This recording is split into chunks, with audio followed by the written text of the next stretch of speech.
fait du bien d'être de retour à la maison. Moi, je suis content de vous voir. J'espère que c'est de même pour vous. Alléluia. Lisons ensemble dans Josué chapitre 14, le verset 6 au verset 15. Josué 14, verset 6 au verset 15. Le texte paraît déjà à nos écrans. Lisons pour la gloire de Dieu.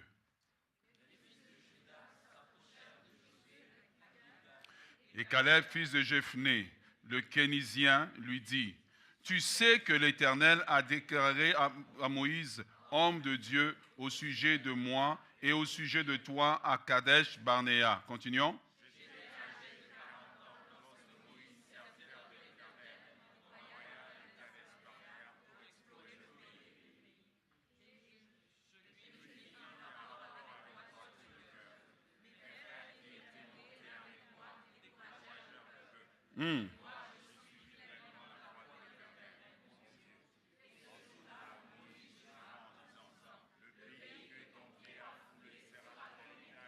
Amen.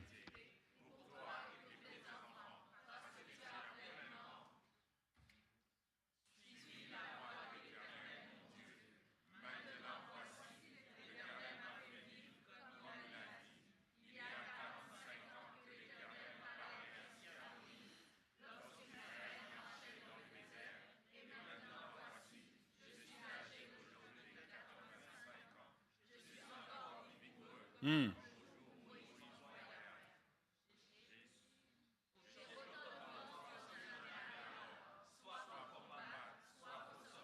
Hmm.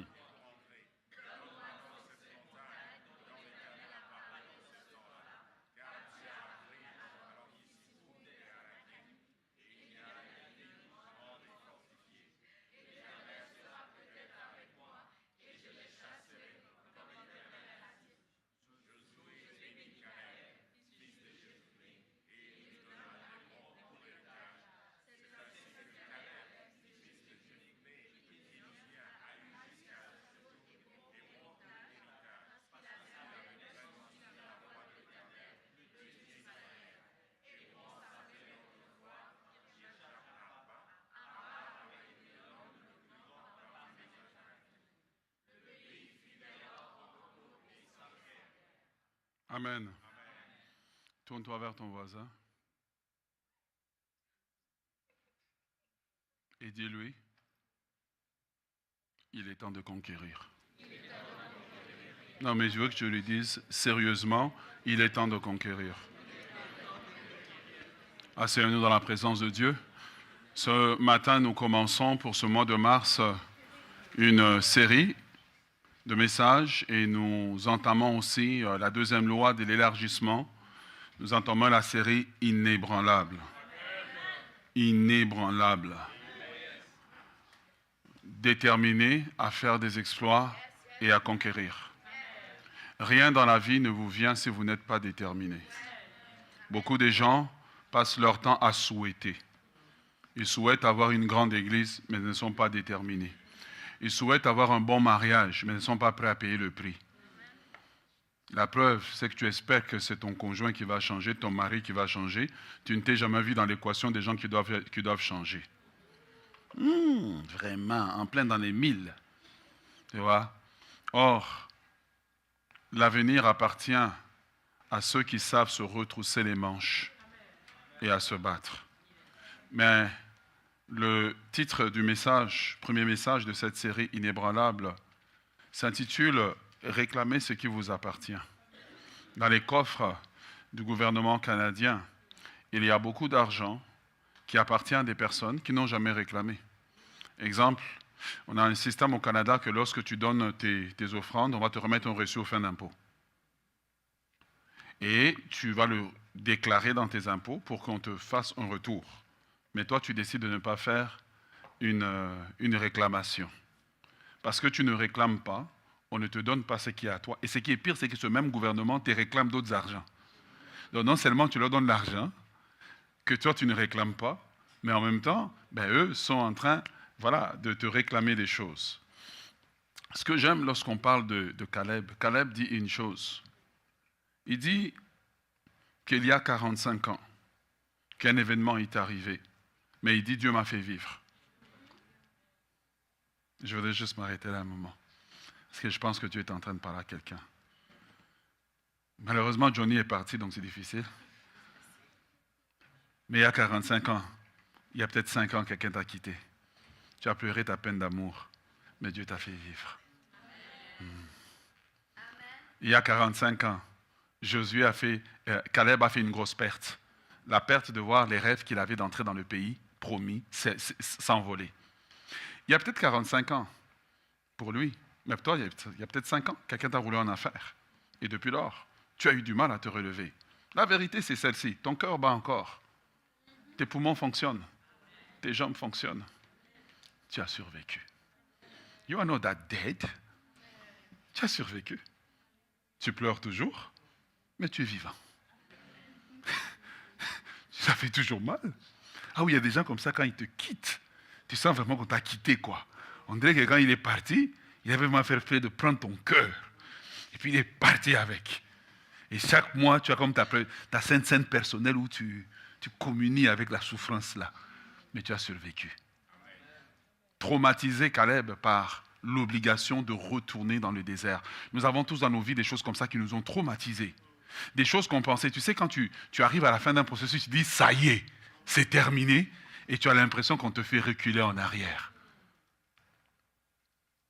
Qu'importe ce qui t'a fait reculer en arrière, j'aimerais te dire de la part de Dieu, et ça, je l'ai vraiment reçu fortement, de dire aux personnes, tu as survécu. Calcule ce que tu as survécu et non ce que tu as perdu. Car au courant de nos vies, nous serons tous secoués par des choses comme Caleb. Et lui, il voulait rentrer dans le pays promis. Mais parfois, tu es associé avec des personnes qui font que tu es dommage collatéral. Je voudrais parler à quelqu'un qui est dommage collatéral aujourd'hui, que Dieu veut te restaurer, Dieu veut te relever. Et ce n'est pas parce qu'il était dommage collatéral que Dieu l'a abandonné, mais il dit 45 ans plus tard, je suis toujours là. Je ne sais pas qu'est-ce que tu es en train de vivre, je ne sais pas qu'est-ce que tu es en train d'expérimenter, mais je te demande pour le restant de ce message de ne pas mettre ton cellulaire à jour, de ne pas aller sur les réseaux sociaux, mais de rester connecté à ce que Dieu essaye de te dire. Il y a quelque chose qui est arrivé dans ton passé qui t'a brisé, quelque chose qui est arrivé dans ton passé qui t'a fait mal. Nous avons tous des choses qui nous ont fait mal, des choses quand tu te souviens, c'est comme une date d'anniversaire, ou pour toi, ce n'est pas une date d'anniversaire, c'est comme avant Johnny et après avant Vespasien, avant la chose et après la chose. Nous avons tous des choses comme ça qui nous sont arrivées. La déception, le découragement, perte d'emploi, perte d'un bien-aimé, un décès de quelqu'un sur qui on comptait. Mais ce que j'aime de Caleb, il dit Dieu. Il n'a pas dit moi, il n'a pas dit ma force, il n'a pas dit ma capacité. Non, il dit Dieu. Le même Dieu qui nous a envoyés au désert a veillé sur moi. Le même Dieu qui nous a envoyés au désert a veillé sur moi pour que je ne meure pas dans la peine, je ne meure pas dans ce désert. Dieu a été avec moi. Ce que j'aime de Dieu, c'est l'équilibre. D'un côté, parfois, il peut punir, mais il ne punit pas trop, parce qu'il trouve toujours une porte pour survivre et revenir.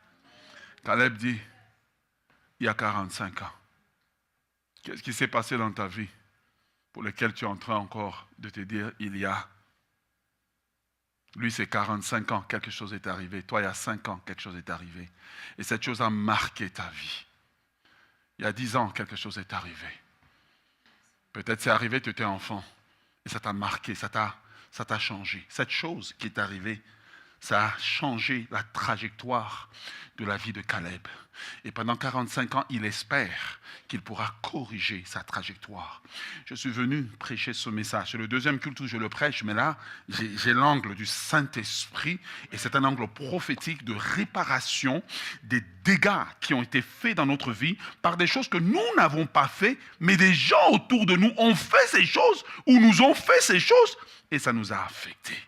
Quelque chose t'a envoyé dans un désert et Dieu dit ce matin, ce désert doit prendre fin. Dieu dit que ce matin, ce désert doit prendre fin. Il prend fin parce que tu n'es plus quelqu'un qui est là pour subir, mais tu es quelqu'un qui s'élève comme Caleb et qui dit à l'ennemi, donne-moi ma joie, donne-moi ma paix, donne-moi mon harmonie, rends-moi mes bénédictions, rends-moi mon argent, rends-moi mon élévation. Qu'est-ce qui t'a été pris que tu es juste là en train de dire, je subirai toute ma vie? Quelque quelque chose, il y a des choses qui nous arrivent, et puis tu as l'impression de dire, le restant de mes jours sera comme ça. Dieu dit, non, ça ne sera pas comme ça. Si ça a changé pour Caleb, Dieu peut changer ta vie. Si ça a changé pour Caleb, Dieu peut changer ton histoire. Caleb dit, il y a 45 ans, un événement m'est arrivé, mais Dieu m'a fait survivre. Ce que j'aime de Dieu, c'est que quand personne ne peut nous secourir, quand personne ne peut venir à notre aide, Dieu dit, moi je suis là, moi l'Éternel des armées, je suis là. Si tu passes par les eaux ne te submergeront point. Si tu passes par les flammes ne te brûleront pas. Tu as l'impression que tu es dans une épreuve, au contraire, tu es dans une protection divine. C'est la protection divine qui est dans l'épreuve, ce n'est pas toi qui es dans l'épreuve. Et la Bible dit que Daniel est sorti, Shadrach, Meshach, Abednego, sortis de la fournaise ardente, et rien de leur corps ne pouvait se sentir. Pourquoi leur corps ne sentait pas? C'est parce qu'ils étaient enveloppés de la protection divine. C'est la protection qui avait l'odeur de la fumée et non les gens qui étaient dedans. Je suis venu parler à quelqu'un qui a besoin d'entendre Dieu lui parler. Dieu te dit que tu es passé par un long temps de désert, mais le temps de désert arrive au bout et je veux que tu commences à célébrer le Dieu qui t'a fait survivre. Le Dieu qui t'a fait survivre. Il t'a fait survivre là où les gens pensaient que tu allais mourir. Il t'a fait survivre là où les gens avaient déjà voué en disant, après que telle chose est arrivée, c'est fini pour lui. Après que tu aies perdu ton argent, après que tu as échoué à l'école, peut-être tu as croisé un professeur qui était méchant, qui dit que quand je te colle cette note, ton avenir est terminé. Il s'est terminé pour les hommes, mais pas terminé pour Dieu. J'aimerais dire à quelqu'un, tu es de la race de Caleb, tu vas survivre aux décombres, aux échecs qui te sont arrivés. Tu vas survivre aux injustices des hommes. Tu vas survivre. J'aimerais te parler de ça parce que l'ennemi te fait croire que c'est terminé et je suis venu de la part de Dieu te dire, tu vas survivre. J'aimerais que tu dises à ton voisin, tu vas survivre. Bien-aimé dans le Seigneur, Caleb dit une deuxième chose. Non seulement il dit que Dieu t'a fait survivre, mais en fait, pendant 45 ans, on découvre Caleb, non seulement le survivant, mais on découvre la deuxième qualité de Caleb, c'est Caleb l'inébranlable. Au bout de 45 ans, il dit, j'avais un dossier que j'avais laissé comme ça là. il dit à Dieu, on avait un dossier. Il dit à Josué, j'ai un dossier, une promesse de Dieu, l'inébranlable. Vous devez apprendre à devenir des gens qui sont inébranlables. Yeah. Vous devez apprendre à être des gens qui sont inébranlables. La vérité dans la vie, parfois la vie va te tabasser dans tous les sens. Parfois la vie va te violenter dans tous les sens. Parfois la vie va t'envoyer des épreuves que tu n'as pas imaginées. Parfois la vie va t'envoyer des trucs, tu dis, mais attends, est-ce qu'il n'y a que moi à qui ce genre de choses arrivent? J'aimerais te dire, il y a une chose. Il n'y a rien qui t'arrive duquel tu ne peux pas survivre. Il n'y a rien qui t'arrive. Bien aimé, tu dois arriver à un niveau où, tu vois, quand le diable t'envoie une balle et que tu réagis par l'adoration, il est confus. Mais quand tu pleures, il apprend que ça marche. Caleb l'inébranlable. Beaucoup d'entre nous, si Dieu leur aurait dit, il y a telle chose qui t'a été promis, mais à cause de telle circonstance, il y a un délai, ils auraient abandonné Dieu. Première des choses, Caleb, il est inébranlable parce qu'il n'a pas abandonné Dieu. Il dit, Dieu m'a fait survivre. Il n'a pas dit, j'ai survécu par moi-même. Il n'a pas dit, je me suis fait moi-même. Non, il dit, Dieu m'a fait survivre. Inébranlable dans sa foi. En 2025, pour être des chrétiens qui vont faire des exploits, les chrétiens de l'élargissement sont inébranlables dans leur foi. Leur foi n'est pas conditionnée à ce qui leur arrive, car plein de choses vont arriver. Tu vas bâtir, il y a des gens qui viendront pour disperser. Des gens vont t'abandonner. Des gens vont te trahir. Des gens vont dire des choses sur toi. On dira des choses qui sont sur toi. Certaines sont vraies même. Toi-même, tu sais que c'est vrai. Malgré que tu dis que ce n'est pas vrai. Certaines sont fausses. Oh yeah. On dira des choses sur toi. On racontera des choses sur toi. Mais tu dois apprendre que ta réputation ne dépend pas de ce qu'on dit de toi. Ta réputation dépend de Dieu. Et Dieu fait un reset à un moment donné sur ta vie. Tu vois. Et quand tu commences à rentrer dans la vie avec la mentalité que la vie est une guerre. Une guerre que je veux remporter. Je peux perdre une bataille, mais je remporterai la guerre. Je peux perdre une saison, mais je rattraperai la saison. Ce que tu as besoin, c'est de développer une mentalité inébranlable. Comme je vous disais, développer une foi inébranlable. Une foi inébranlable n'est pas attachée simplement aux bonbons que Dieu me donne. Mais la foi est attachée à Dieu. Que Dieu me donne pas, je suis attaché à lui. Quand les gens écoutaient quelqu'un qui vivait une épreuve, ils disaient, cela a failli affecter ma foi. C'est que tu n'avais pas de foi au départ. C'est que tu avais des souhaits. Et les sommets de la vie n'appartiennent pas aux gens qui ont des souhaits. Les sommets de la vie appartiennent aux gens qui ont la mentalité de Caleb. Que le désert ne me tuera pas. Vos critiques ne me tueront pas. Votre animosité ne me tuera pas. Vous ne m'avez pas invité à la fête d'anniversaire, je ne mourrai pas. Vous avez mis des statuts sur les réseaux sociaux pour que je vois comment vous avez célébré. D'ailleurs, j'irai voir et je mettrai un like. Et je vais commenter, waouh, quelle belle célébration. Vous devez développer une mentalité anti-balle. Une mentalité anti-balle. Parce que dans la vie, ce n'est pas tout le monde qui vont t'aimer. Dans la vie, ce n'est pas tout le monde qui vont t'apprécier. Dans la vie, ce n'est pas tout le monde qui vont t'acclamer. Tu es faible parce que tu marches dans la vie en espérant que pour tout ce que tu as fait, quelqu'un viendra t'offrir des fleurs en disant « Oh mon Dieu, qu'est-ce que tu as fait, c'est merveilleux !» Non, il y a des gens qui ne feront pas ça. Quand, au contraire, au plus tu réussis, ils vont rester calmes. Et tu dois apprendre à développer la mentalité de t'auto-encourager. David se fortifia en l'Éternel. Don't be weak. Ne sois pas faible. Apprends à t'encourager. Parfois, dans la maison, c'est ton propre mari qui ne peut même pas te dire que tu as bien fait. Regarde-toi dans le miroir, je suis bien maquillée. Regarde-toi dans le miroir, je suis belle. Regarde-toi dans le miroir, je m'aime.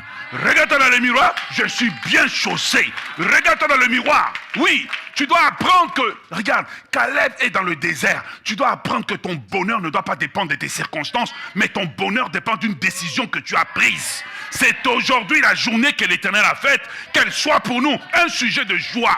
Vous devez être inébranlable. Listen to me. Tu dois apprendre à devenir tough, à devenir dur à l'intérieur. Tu es trop soft. La moindre des choses, tu t'écroules, tu es chez toi, tu es couvert de couverture, et puis depuis que tu es couvert, ça a changé quoi? Ça a changé quoi? Développer le caractère des conquérants. Développer le caractère des conquérants. Développer le caractère qui vous permet de posséder les choses. Ce n'est pas tout le monde qui vous comprendra. Ce n'est pas tout le monde qui vous acclamera. Ce n'est pas tout le monde qui sera d'accord avec vous. Ce n'est pas tout le monde qui comprendront. Certains comprendront plus tard. D'autres ont compris depuis le début, mais trop orgueilleux pour dire c'est bien ce que tu es en train de faire.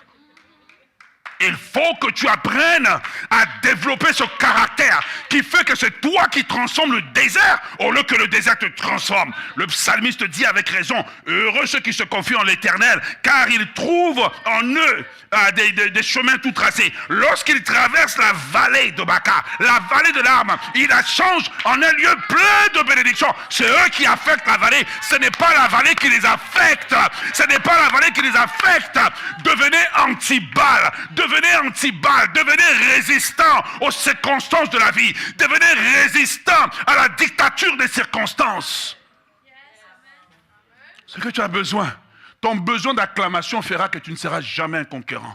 Ton besoin d'approbation des autres fera que tu ne pourras jamais faire des choses. Parfois, peut-être que tu aurais été loin dans la vie si tu dépendais moins des gens et des circonstances. On trouve un Caleb qui sort de là. Il dit, j'ai survécu là où personne n'aurait pensé que j'aurais survécu.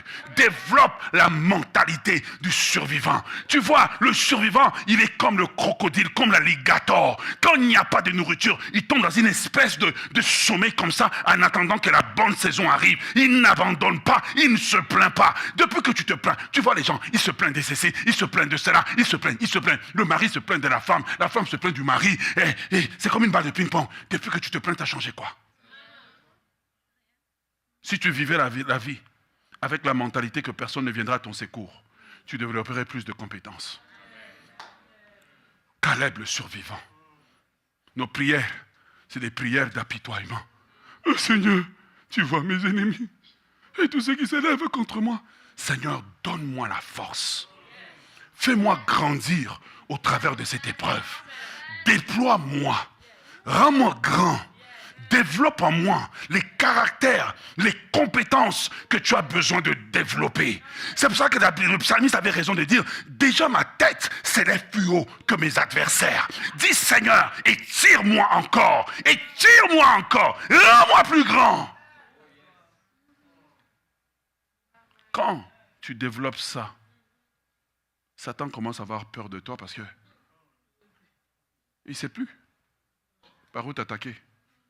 C'est là qu'il dit au démon, laissez-le tranquille. La dernière fois qu'on l'a énervé, il est rentré dans 3 semaines de jeûne et ça ne s'est pas bien passé pour nous. Ne vis pas la vie en attendant qu'on fasse pour toi. Fais pour toi-même. Caleb n'a pas dit on m'a fait survivre, il dit j'ai survécu. Dieu m'a fait survivre. Je ne sais pas ce qui t'est arrivé, mais Dieu va te faire survivre. Yeah. Dieu va te faire survivre. Ce que tu regardes comme une épreuve sera le chapitre d'un livre. Sera un témoignage. Ce que tu regardes comme des décombres sera un moyen par lequel Dieu se servira pour te faire avancer. Ça fait mal, mais tu n'es pas mort. Tant que tu n'es pas mort, il y a la vie. Ça fait mal, mais tu peux te relever. Ça fait mal, mais tu peux avancer. Ne compte pas ta vie en fonction de ce qu'on t'a appris. Compte ta vie en fonction de ce que tu vas posséder. Compte ta vie. Caleb n'était pas en train de compter. Oh, on a traversé les déserts. Non. Dieu a dit 40 ans. Donc je compte. 38 ans, 39 ans. Ah, c'est l'année. Je suis prêt. Sinon, tu marcheras toute la vie. Et quand la vie t'enverra ses gifles, quand la vie t'enverra ces circonstances bizarres, difficiles, tu seras quelqu'un qui sera en train d'abandonner. D'abandonner alors que peut-être que la montagne que tu dois posséder est juste à côté de toi. J'aimerais t'inviter ce soir à rentrer à la maison. Rentre dans ta salle de bain, fais couler la douche, pleure tout ce que tu peux, sors de là puis dis « enough is enough ». Oh yeah, assez c'est assez, j'arrête de pleurer. Comment je peux développer une solution? La vie ne nous enverra pas. La vie nous envoie parfois des situations comme des examens très difficiles. Et tu sais, tu es déjà passé dans une salle d'examen, et puis tu dis « mais prof, vous ne nous avez jamais parlé de ça ». Il dit oui, je vous en ai parlé, mais là, je l'ai mis autrement. Parfois, la vie nous envoie des examens, des choses compliquées, des choses que tu n'aurais pas souhaitées. Je vais te dire la vérité. Quand ils ont commencé à traverser le désert, tout semblait facile. Tout ce qu'ils avaient à faire, traverse le désert. Dieu est avec toi en plus. Je veux dire, qu'est-ce qui est compliqué? Et arrive dans le pays promis. La vérité, c'est celle-ci. Dans la vie, tu as parfois des compagnons dont tu ne peux pas contrôler qu'est-ce qu'eux ils font. Et parfois, ce qu'ils font, ça t'affecte. Tout ce qu'ils avaient à faire, c'est traverser le désert. Une traversée qui était supposée être simple. Et tu es parti dans un dossier, c'est simple. 1 plus 1 égale 2. Mais quand 1 plus 1 égale, et puis on te met un X. Donc ça devient plus compliqué ce que tu avais prévu. J'aimerais parler à quelqu'un. Tu as commencé un dossier, c'était simple. C'était simple. Je viens au Canada, je fais ça. Mais sur le terrain, ça c'est compliqué. J'aimerais te dire que Dieu peut défaire ce qui est compliqué. C'est ça que l'histoire de Caleb nous enseigne. Je ne suis même pas rentré dans le message. Je suis dans l'introduction, là, juste à vous expliquer. C'est ça que Dieu peut faire. Nous avons des situations. Au départ, quand tu les as commencées, c'était simple. La chose devait être simple. Ok, il t'aime, vous vous mariez. Mais tu n'avais pas prévu que l'ex allait apparaître et réclamer sa montagne. Est-ce que tu es avec moi? J'aimerais vous dire, les épreuves ne sont pas faites pour durer éternellement. Mais développe ta mentalité. Pas une mentalité de quelqu'un qui pleure. Pleurer t'empêche de réfléchir pour trouver une solution. Pleurer t'empêche de développer le courage. Mais développe cette mentalité en disant, c'est pas ce que je veux, c'est ce que j'ai. Comment puis-je travailler avec ce que j'ai pour avoir ce que je voudrais demain? Caleb, un bon pédagogue, un bon enseignant. Nous n'avons pas tous dans notre vie des choses que nous voulons. Nous avons certaines choses que c'est là. Tu aimerais t'en débarrasser. Mais tu ne peux pas. C'est là. Et Caleb était prêt avec un désert. C'est là. Il faut vivre avec ce désert. Ce n'est pas moi qui a créé le problème. C'est quelqu'un d'autre qui a créé. Maintenant, moi, je dois vivre avec. Mais la vérité, c'est qu'au bout, il dit, j'ai survécu. Tu survivras. Je vais encourager quelqu'un pour te dire, tu survivras. Les gens peut-être te regardent et disent, c'est fini. Non, tu survivras. Même si tu es tombé en ruine, tu survivras. Même si tu n'as personne pour te secourir, tu survivras. Mets-toi dans la tête que tu survivras et Dieu créera les circonstances pour que tu survives. Hein? On t'a quitté, tu as 45 ans. Tu penses que ta vie est finie. Il y a des gens de 45 ans qui se marient. Oh, j'ai atteint tel âge. Dieu peut te faire survivre. Je veux que tu m'écoutes. Dieu peut te faire survivre. Et le diable t'a convaincu, comme Caleb, que le désert c'est la fin. Oui, c'est vrai. Les statistiques le prouvent qu'à 85 ans, généralement, on n'est plus trop là. Ou si on est là, on a besoin de la couche, on a besoin de ceci, on a besoin de cela. Dieu dit non. Je ne te préserve pas seulement vivant, je te préserve en bonne santé. Pour que quand tu vas sortir de là, tu as la vigueur de quelqu'un de 20 ans. Il dit, j'ai encore la force. Caleb n'a pas demandé que ses enfants, ses petits-enfants aillent conquérir. Puis il dit, non, j'irai moi-même. J'ai un dossier à régler. Tu as des dossiers à régler. Dis à Dieu, garde-moi vivant. Pour que de mon vivant, ce dossier soit réglé. Garde-moi vivant. Pour que de mon vivant, je vois le changement. Je vois la transformation. C'est difficile, c'est vrai. C'est une saison difficile. Parfois, tu passes par les choses. Les gens ne comprennent pas pourquoi tu passes par là. Mais je vais te dire une chose. Si tu t'accroches à Dieu et tu développes une mentalité pour dire, whatever happen, je vais survivre. Je vais m'en sortir. Cette mentalité te rend combatif. Et cette mentalité te permet de survivre. Te plaindre dans tes épreuves fera que l'épreuve aura même l'air d'être plus grande. Qu'est-ce qui a fait survivre Caleb? Et qu'est-ce qui a fait que les autres ont disparu? La différence entre Caleb et les autres, c'était simple. C'était la deuxième loi de l'élargissement. C'est la loi de la perception. La loi de la perception. La loi de la perception, qu'est-ce qu'elle nous dit? Elle nous dit ceci. Qu'après la loi de l'étincelle, la perception est un des pas majeurs vers l'élargissement. Vous ne pouvez pas aller loin dans la vie tant que votre perception est une perception erronée. La loi de la perception nous dit que la perception est un filtre au travers lequel nous interprétons la réalité. Ce n'est pas la réalité elle-même qui façonne notre destinée, mais la manière dont nous la percevons. Changer votre perception, c'est changer votre avenir.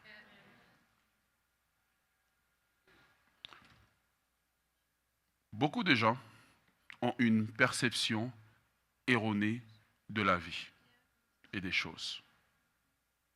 Parce qu'ils ont une perception erronée, tout ce qui leur arrive passe par un mauvais filtre.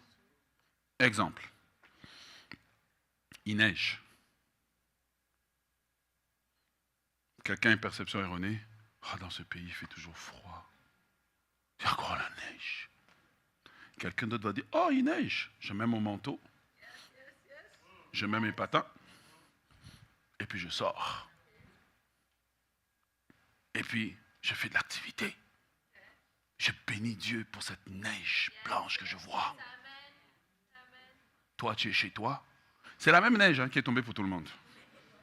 Mais la perception. Il y a des gens que leur perception est tellement erronée que partout où ils vont, ils ne voient que des problèmes. Il est assis. Quelqu'un dit, oh, tu as une tache à ton pantalon. Il m'a manqué de respect. Tu vois? Et quand on a une perception erronée, on a la tendance d'exagérer les problèmes, d'exagérer les défis. La perception que tu as. Tu peux te dire, je veux me marier, mais tu as une perception erronée des hommes. Les hommes, c'est ta banque.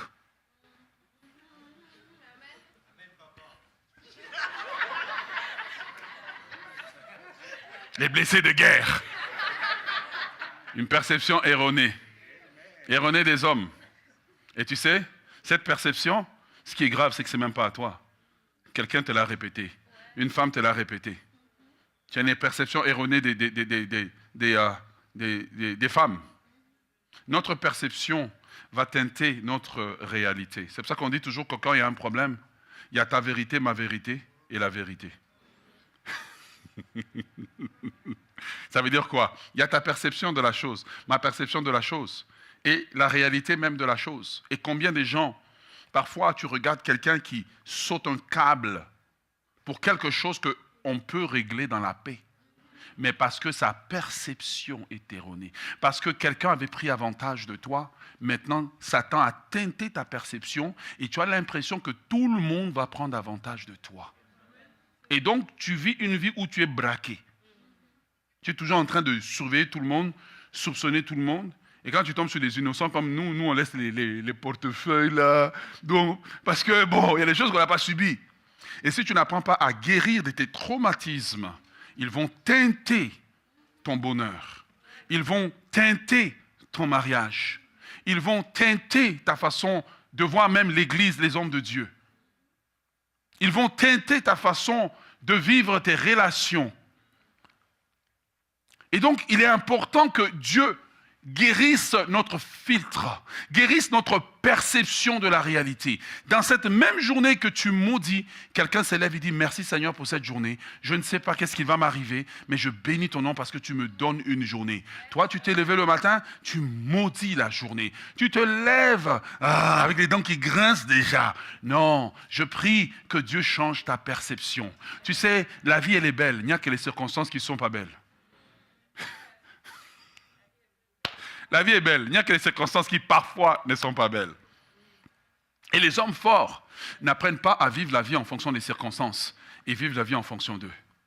Les hommes forts et les femmes fortes n'apprennent pas à vivre la vie en fonction des circonstances, ils vivent la vie en fonction du bonheur qu'ils ont décidé. Parfois, quelque chose peut arriver. Tu dis, malgré ça, je serai heureux. Je serai heureux. Je serai heureux. Je choisis de ne plus pleurer sur cette situation. Si tu veux partir, il faut partir. Je ne pleurerai plus. J'ai assez pleuré. Léa avait une perception comme ça, erronée, que si je fais telle chose, Jacob va m'aimer. Si je fais telle chose, telle personne va m'aimer. Il y a des gens comme ça, tu vas toujours essayer de les satisfaire, de leur satisfaire. Mais à la fin, tu te rends compte que tu es en train de gaspiller et ton temps et ton énergie. Elle a dit, tu sais quoi, quand elle a dit Judas, dit cette fois-ci, je louerai Dieu. Je ne sais plus Jacob. Dès qu'elle a décidé d'être heureuse, toute sa vie a changé. J'aimerais te demander aujourd'hui que demande à Dieu de corriger ton filtre. Les hommes t'ont déçu, mais Dieu ne t'a pas déçu. Les hommes t'ont abandonné, mais Dieu ne t'a pas abandonné. Dieu est avec toi. Si tu étais plus conscient de la présence de Dieu que du désert que tu traverses, tu verrais la puissance de Dieu en action. Et j'aimerais t'encourager aujourd'hui à ce que prier Dieu pour dire, Seigneur, guéris ma perception des choses. Guéris ma perception. Là, une des grandes inventions que nous avons aujourd'hui, c'est l'invention du yogourt. Yogourt, on dit? Comment on dit? Yogourt. Hey, français, comment on dit? Yaourt pour les francophones de l'Europe, yogourt pour nous les Nord-Américains, mais vous comprenez. Mais ce produit alimentaire que nous mangeons, c'est la découverte de quelque chose qui s'était mal passé. C'est qu'un jour, on a découvert ça au hasard. Comment? C'est qu'on avait laissé le lait et puis le lait a tourné. Et quelqu'un, au lieu de voir le problème, a vu l'opportunité. Si on mettait un peu de sucre, on pourrait manger ça comme ça. La perception, votre perception de la réalité fait que vous allez voir que la vie est belle ou la vie est sombre. Et la perception de la réalité nous amène maintenant aux 4 défis dont j'aimerais vous parler ce matin. 4 défis de celui qui veut conquérir. Est-ce que vous êtes avec moi? Ok. Premièrement, le premier défi de l'élargissement consiste à changer son dialogue intérieur. Regarde, ta perception, ton dialogue intérieur affecte ta perception. Avant que tu n'aies commencé quelque chose, regarde, même pour l'étudiant, parfois dans ton cœur, une voix t'a dit tu vas échouer aujourd'hui. Et généralement, c'est pas moi qui l'a dit. Tu vois? Ton dialogue intérieur affecte ta perception. Cette année-ci, j'ai décidé d'être pratique dans l'enseignement. On nous a prêché le ciel, mais maintenant je vais vous prêcher les choses vraiment de tous les jours. C'est que Dieu a beau te faire la promesse, mais si ton dialogue intérieur est un dialogue qui est négatif, je ne veux pas y arriver, je ne veux pas réussir. Comment ça s'appelle, des gens comme moi ne peuvent pas. Il te sera fait selon ta foi. Or, ton dialogue intérieur, c'est celui qui génère ta foi. Et donc, quand ton dialogue intérieur prend le dessus, ça affecte maintenant ta perception, ta façon de voir le monde.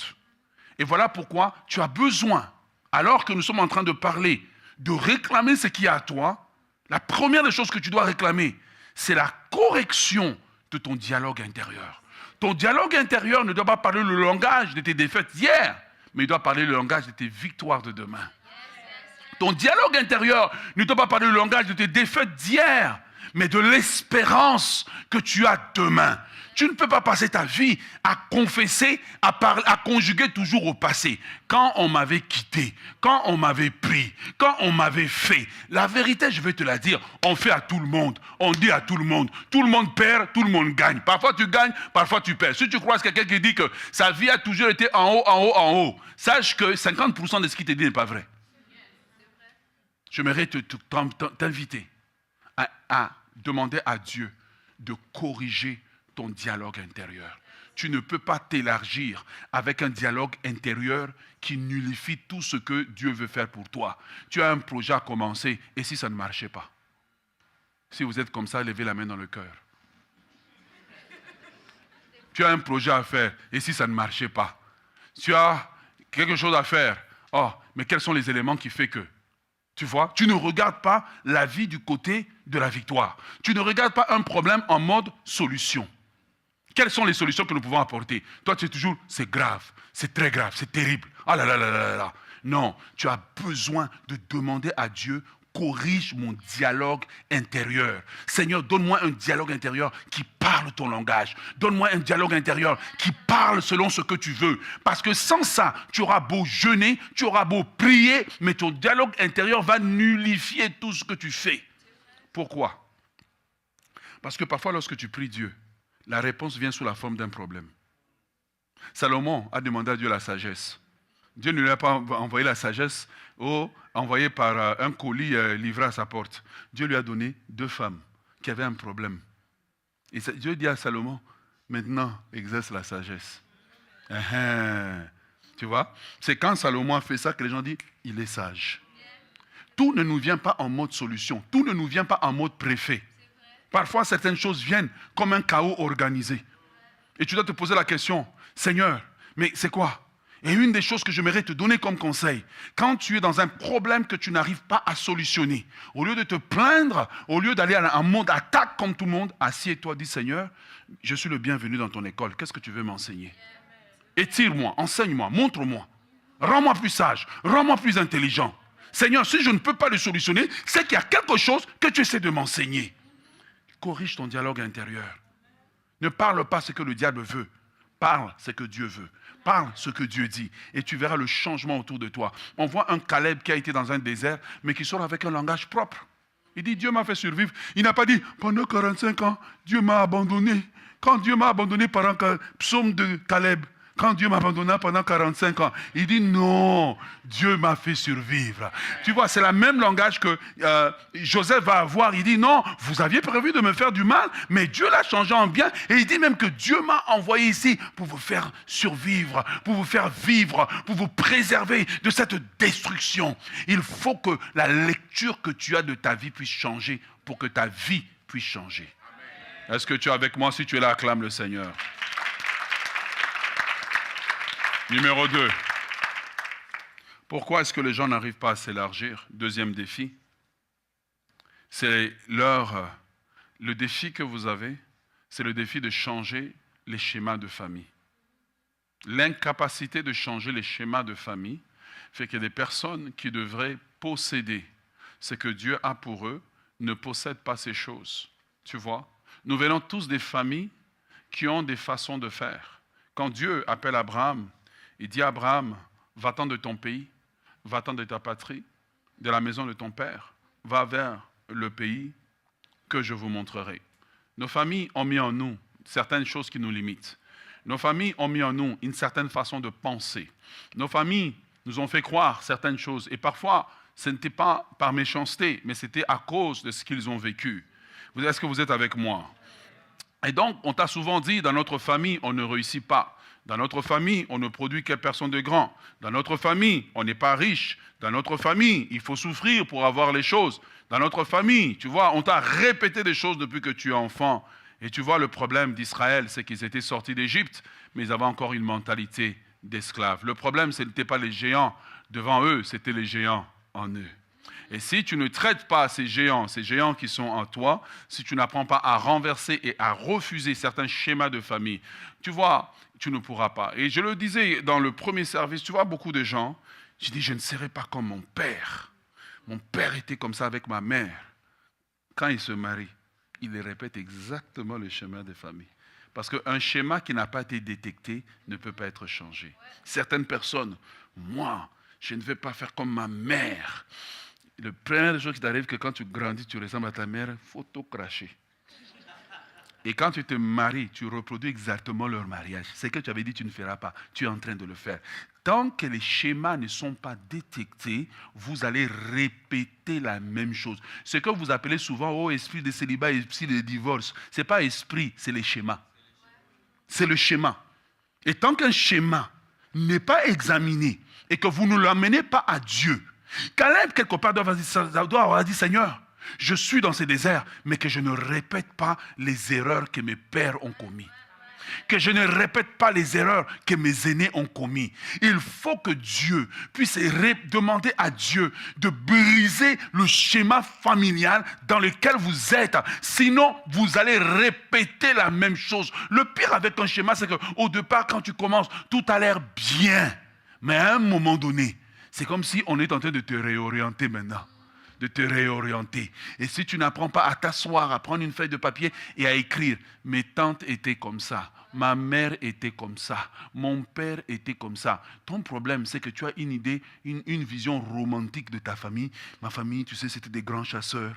Et puis, on a toujours été en haut. Non, non, non, non, non, non. Il y a des moments où tu dois t'asseoir pour dire, dans notre famille, on a ça. Et Seigneur, je prie que dans ma lignée, ça puisse s'arrêter. Oh, yeah. Que dans ma lignée, ça puisse s'arrêter. Si tu es marié, arrête de dire, ça vient de la famille de ma femme. Examine-toi aussi. Toi aussi, tu es venu dans ce mariage avec le bagage. Examine-toi pour dire, Seigneur, ça doit s'arrêter. Seigneur, ça doit s'arrêter. Cette histoire de fausse couche, ça doit s'arrêter. Cette histoire de schéma des gens qui ne peuvent pas être stables financièrement dans la vie, ça doit s'arrêter. Il faut attaquer les schémas familiaux, sinon tu vas le répéter. Et tu auras l'impression que Dieu n'était pas fidèle dans ses promesses. Or, Dieu était fidèle. Mais Dieu sur la terre a besoin de quelqu'un qui va collaborer avec lui. Commence à prier. Regarde, quand on parle du dialogue intérieur, quand on parle des schémas de famille, on commence à parler en fait de ce qu'on appelle la catégorie des prières des fondations. Des prières qui vont corriger les fondations de ta vie. Au lieu de prier des prières du toit. Oh Seigneur, que je marie quelqu'un qui a les yeux bleus et qui a six-pack. Frère, sœur, c'est pas le temps pour prier pour ça. Commence à prier pour les vraies affaires. Les affaires de la fondation de ta vie. Car si la fondation est bonne, l'édifice va bien s'élever. Si tu es en train de prier simplement, Seigneur, que j'ai beaucoup d'argent, mais beaucoup d'argent dans un schéma familial où vous commencez à 1000, vous finissez toujours à 0. Dis à Dieu, corrige. Montre-moi comment je peux corriger. Montre-moi comment je peux sortir de la casserole de la famille. Oh, moi je viens, mon grand-père, il priait, ma grand-mère, il priait. Ok, il priait, d'accord. Mettons de la prière de côté, regarde le schéma. Des gens qui dans leur mariage ne sont jamais heureux. Mais tu pries, Seigneur, je vais me marier. Peut-être que Dieu retarde le temps que tu pries contre les schémas de famille. Il est difficile de s'élargir contre les schémas de famille. Même quand je prie pour l'église, je prie contre les schémas. Je regarde depuis 10-15 ans qu'est-ce qui s'est passé. Et à un moment donné, tu peux dicter l'histoire. Tu peux savoir ce qui va arriver quand tu connais le schéma. Tu sais que là, on est arrivé à tel niveau, telle chose risque d'arriver. Tu peux anticiper la chose dans la prière. Il ne s'agit pas pour toi de survivre, Mais il s'agit d'aller plus loin, de relever le défi, de corriger les schémas de famille. Numéro 3, troisième défi de ceux qui veulent s'élargir. Le défi de devenir un vase nouveau. Certaines personnes ont l'incapacité de devenir un vase nouveau. Si tu regardes Caleb, tu vas voir ses 45 ans dans le désert.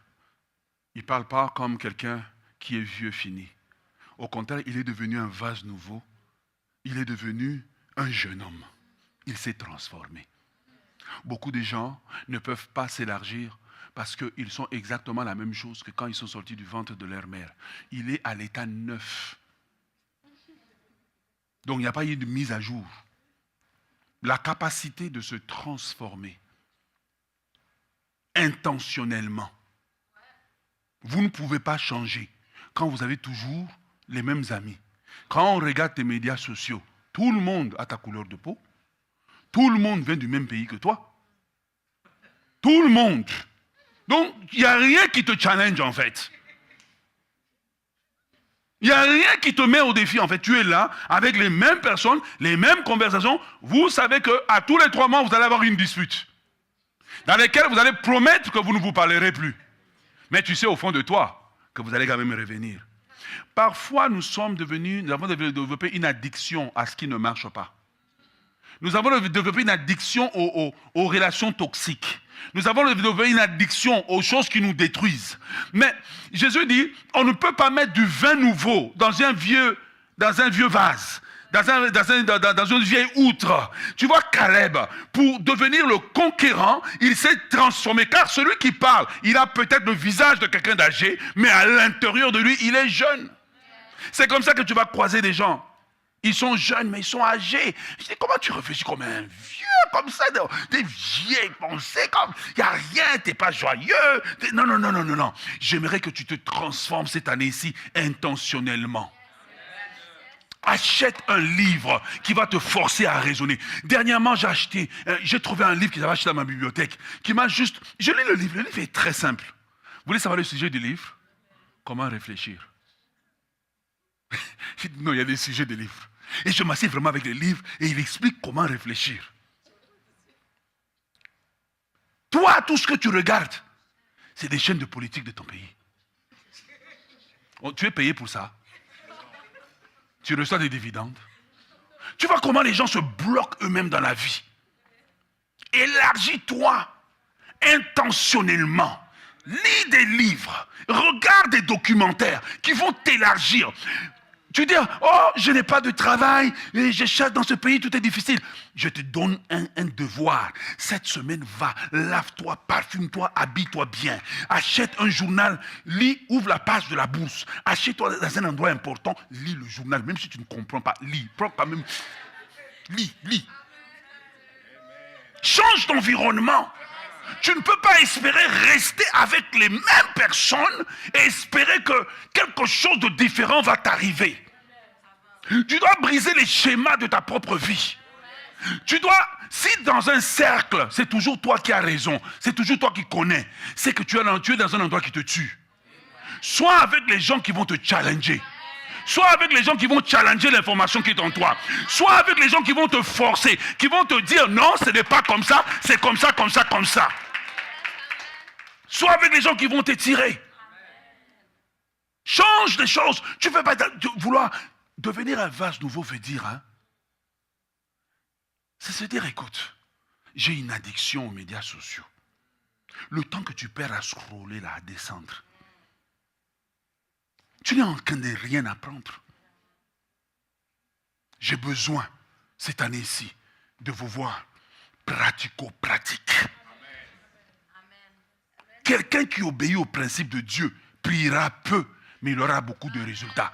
Je vais te dire une chose, quand tu pries beaucoup, tu as peu de résultats. C'est que le problème, ce n'est pas la prière. Il y a un problème ailleurs. Transformez-vous. Soyez guéris de l'allergie à la lecture. Soyez guéris. Mets un livre audio. Mets la Bible qui joue. Élargis-toi. Force-toi. Va vers certaines personnes, offre ton amitié. Accepte que dans ce groupe-là, tu seras la personne qui connaît le moins. Mais au moins, comme ils sont en haut, ils vont te tirer vers le haut.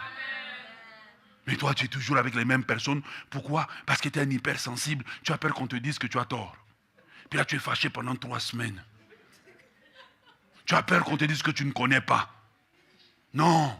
Les gens qui s'élargissent, c'est les gens qui acceptent d'être challengés dans leur raisonnement, d'être challengés dans leur façon de faire, d'être challengés. Ou qu'on te dise que non, ce n'est pas comme ça et que tu acceptes que tu ne dors pas dessus pendant 3 jours. Comment on a osé me dire ça? Mon père ne m'a jamais dit ça, ma mère ne m'a jamais dit ça. Il y a une race de gens dans le monde qui existent pour te dire ce qu'il faut.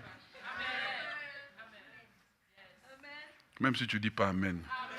J'avais amené les miens par WhatsApp.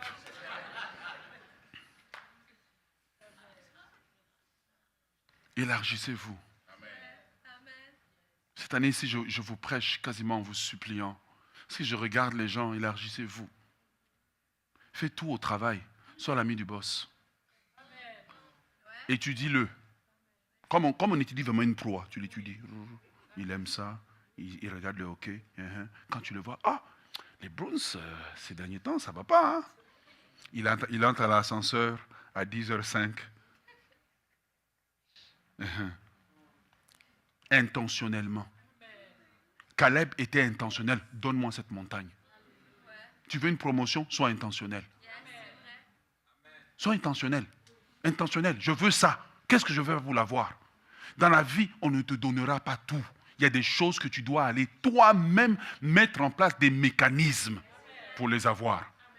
Caleb n'a pas dit seulement, oh, Dieu m'a gardé. Il dit, je veux cette montagne. J'ai un compte à régler avec cette montagne. Et toi, tu vas faire quoi?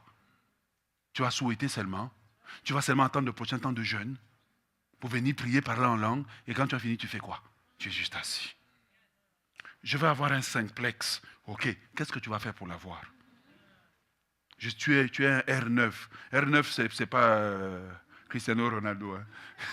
Tu es R9. Qu'est-ce que je vais faire pour corriger? Tu as même peur d'aller regarder ton propre bureau de crédit. Non. Et le courage, va le regarder et dire, le cancer est très avancé. Comment on va faire? Comment on va faire pour régler le problème? Ok, je vais prendre un cours. Je n'ai pas d'argent pour me payer ce cours. Je vais m'asseoir, aller même sur... Vous-même, vous l'avez dit. Je vais chercher comment on corrige son bureau de crédit. Je vais regarder 15 vidéos sans mettre mes statuts ailleurs à jour. Je prends mon téléphone, je mets à part. Je ne serai pas esclave de mon téléphone. Je le mets à part. Pendant ce temps, je suis une vidéo qui m'éduque. Comment je peux corriger mon bureau de crédit? Information gratuite en ligne. Il y a plein de gens dont les vidéos ne sont pas populaires qui attendent seulement que toi, tu ailles cliquer pour avoir l'intelligence, l'information dont tu as besoin. Soyez intentionnel en 2025. Arrêtez de souhaiter que les choses vous arrivent. Soyez intentionnel. Mais je me plains, mon mari, va suivre. Oh, pasteur Omer, j'ai entendu, ils ont donné un séminaire, comment ça s'appelle? Une école du mariage. Intentionnellement, je veux que mon couple change. Intentionnellement, je me décide, en 2025, je serai une meilleure femme. Je serai une femme meilleure que ma mère. Intentionnellement. Qu'est-ce que je peux faire pour devenir une femme meilleure? Écris la question sur une feuille. Et écris 10 choses que tu penses, dès que tu te dis que tu peux faire. Numéro 1, je pardonnerai facilement.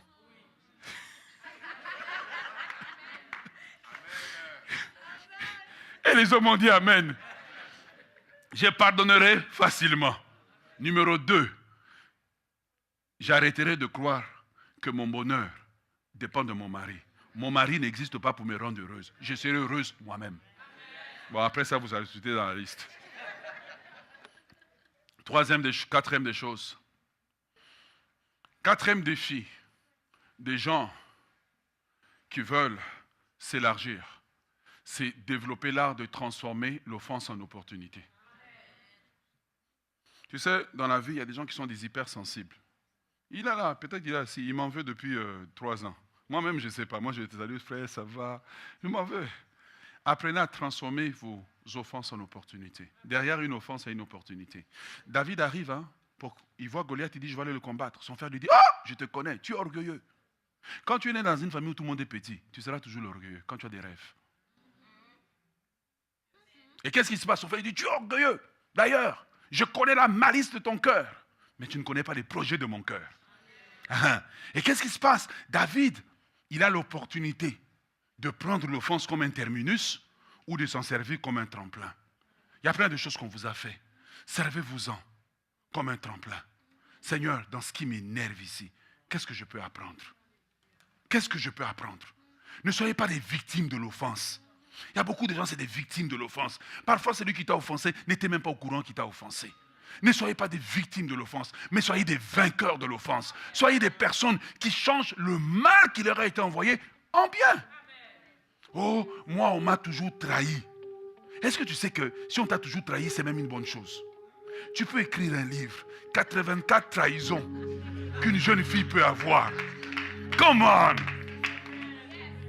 Je te dis, 84 trahisons qu'une jeune fille peut avoir. Et moi, toi-même, tu sais que les jeunes filles là sont frileux. Hein?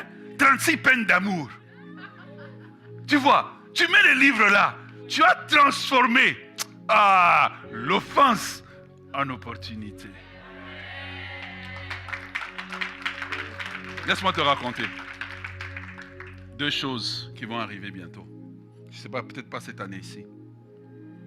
Dernièrement, j'ai traversé une crise qui m'a secoué. Et dans la crise, Dieu me dit, écris un livre. Lequel? 12 crises que tout leader traversera. Ce qui était un problème est devenu une opportunité. Donc, dans les livres, j'explique les crises qu'un leader va traverser. Mais ces crises, c'est tous les leaders qui vont les traverser. Et donc, ce qui était un problème a été transformé. Une offense a été transformée en une opportunité. Je fais face à quelque chose. J'essaye, la chose échoue. J'essaye, la chose échoue. Un jour, je suis dans l'avion, juste assis à côté de mon épouse. Et le Saint-Esprit me dit, écris un livre. Je dis, Seigneur, quel livre encore? Il me dit, écris un livre intitulé Les lois de l'échec. Comment parfois l'échec est prévisible. C'est tout ce qui t'arrive n'est pas mauvais. Tu sais, quand on a mangé la nourriture à table, parfois le leftover, on peut s'en servir pour faire une meilleure nourriture que même la nourriture originale. Mais toi, parce que tu regardes seulement, on m'a offensé. Tu ne serais pas au Canada si on ne t'avait pas offensé. Ça t'a tellement énervé là où tu étais, tu as fui, tu es venu ici. Vrai ou faux? Tu vois, lorsque tu apprends à transformer l'offense en opportunité, alors tu es tout le temps en train de t'élargir. Joseph voit ses frères qui arrivent, ses frères qui lui ont fait du mal. Il dit non, non, non, non, non. C'est l'occasion de m'élargir dans le pardon. Regarde, tu vois. Et si tu n'apprends pas ça, tu regarderas la vie seulement en négatif. Certains d'entre vous sont là en train de dire, waouh, le pasteur Omer a écrit tel livre sur le manuel de prière. Vous voyez le manuel de prière, mais vous ne savez pas, c'est né des combats que j'ai eus. Je ne savais pas comment prier pour certaines situations. Et aujourd'hui, de ce qui m'offensait, tu t'en vas dépenser ton dollar. J'aimerais t'inviter, en terminant ce message aujourd'hui, à ne pas tout regarder simplement sous l'angle de l'offense, mais de quelque chose de négatif qui t'est arrivé, quelque chose de bon peut ressortir. Est-ce qu'on peut se lever dans la présence de Dieu? Si Dieu t'a parlé, tu peux l'acclamer.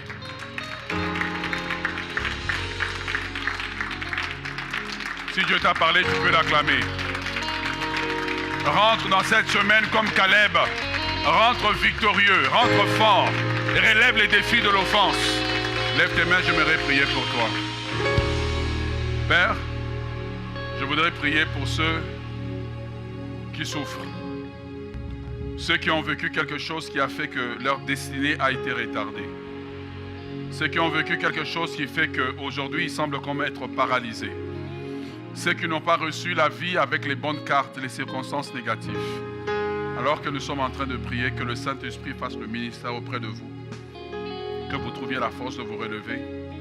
L'espoir pour un lendemain meilleur. Que l'Éternel puisse vous relever, vous redonner la vie. Que l'Éternel puisse vous pousser de l'avant. Que ce soit au niveau de votre couple ou au niveau de votre vie personnelle. Que vous ayez subi un abus. Que vous ayez subi quelqu'un qui a pris avantage de vous. J'aimerais vous dire que l'Éternel changera le mal en bien. L'Éternel changera le mal en bien dans ce qui vous est arrivé. L'Éternel est capable de le faire. Que Dieu vous bénisse, acclamons le Seigneur.